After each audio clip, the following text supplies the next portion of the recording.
When a baby named Zahara was adopted by Hollywood star Angelina Jolie, she had no idea how much her life was going to change.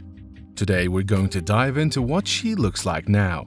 Located in the Horn of Africa, Ethiopia is one of the poorest countries in the world. Living in the country means that you're in for a hard life, and unfortunately in many cases it will not be a very happy one either. Children are forced to work from a very young age in order to provide for their families. Through their work they can earn a meager amount, just enough to pay their way. If they're not working, the children of Ethiopia often became orphaned. In fact, there are over 4 million orphaned children living on the streets. One of the children that was abandoned on the streets was a 6-month-old baby girl named Zahara. She was found and taken to an orphanage, though she was painfully thin and emaciated from the lack of food and proper drinking water. She truly was in a terrible state. If no one had helped her, then she would surely have died. Though her survival wasn't necessarily a good thing either, as she would have to work fields and collect sugarcane for the rest of her days. But only a few months after the infant was taken into the orphanage, something happened that changed her life forever. Hollywood superstar Angelina Jolie and her then-husband Brad Pitt decided to adopt little Zahara. At the time, Angelina Jolie had no biological children of her own, though she had already adopted a 3-year-old boy named Maddox from an orphanage in Cambodia. The actress was very actively involved in helping to raise money for various charities and good causes, and had traveled to various different countries to help out children. When she traveled to Ethiopia and first laid eyes on Zahara, the child fascinated the starlet. It was reported that her mother had died only days after giving birth, and her father was unknown, possibly even been the one to abandon her on the streets. The only real family that Zahara had was a grandmother that lived in the scorched village of Awasa. She and her 3 daughters lived in a 1-room shack with no electricity or running water. The grandmother was too frail and in no financial position to be able to look after Zahara. That's part of the reason why the baby ended up in the orphanage. But she did ask the orphanage to pass on a message to Angelina Jolie. The message was simple. All I ask is that one day Miss Angelina could send me a picture of my granddaughter so I can remember her and those beautiful big brown eyes. They're just like my daughter's eyes. Immediately after her adoption, Zahara traveled to the United States with Angelina Jolie and Brad Pitt. She had her own room in a luxury Hollywood mansion and wanted for nothing over the years as she grew up. Zahara was living a truly happy and fulfilled life. But it wasn't happiness based on the money and fame that she now had. It was happiness based on family, love, and acceptance. She was part of something special. Before long, Brad Pitt became Zahara's real adoptive dad, and she received a double-barrel surname, Jolie Pitt. Both her mother and her father really loved her, and they accepted her as part of their family as if she was their own. But despite what many people might think, life wasn't perfect for Zahara.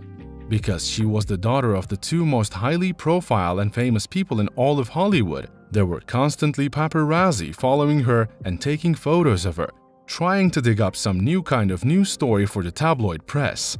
And when the reporters couldn't find the story, they would simply make them up.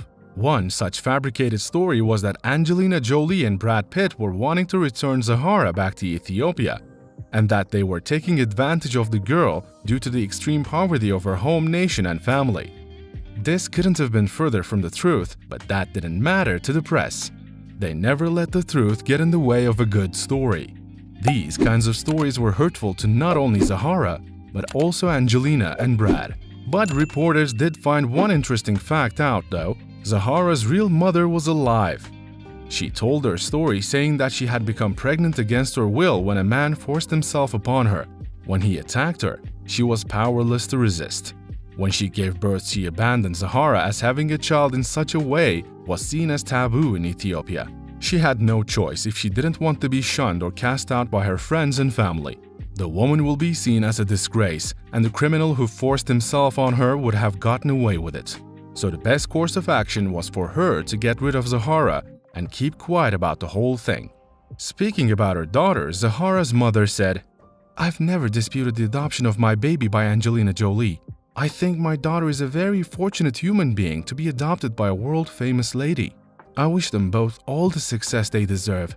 It was clear that she holds no ill will towards Angelina or her daughter, and she once again disappeared into obscurity. As the years passed, Angelina Jolie adopted another child, as well as giving birth to 3 of her own. That meant that Zahara was one of 6 children, 4 boys and 2 girls.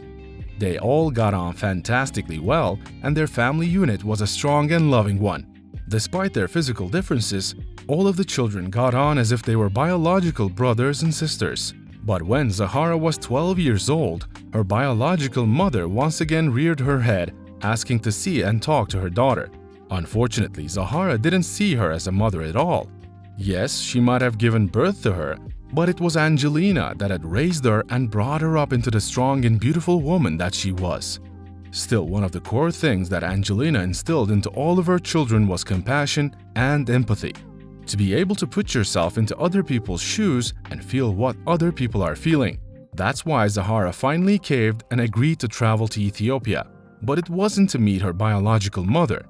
Angelina had tried to stay back and out of the situation as much as she could.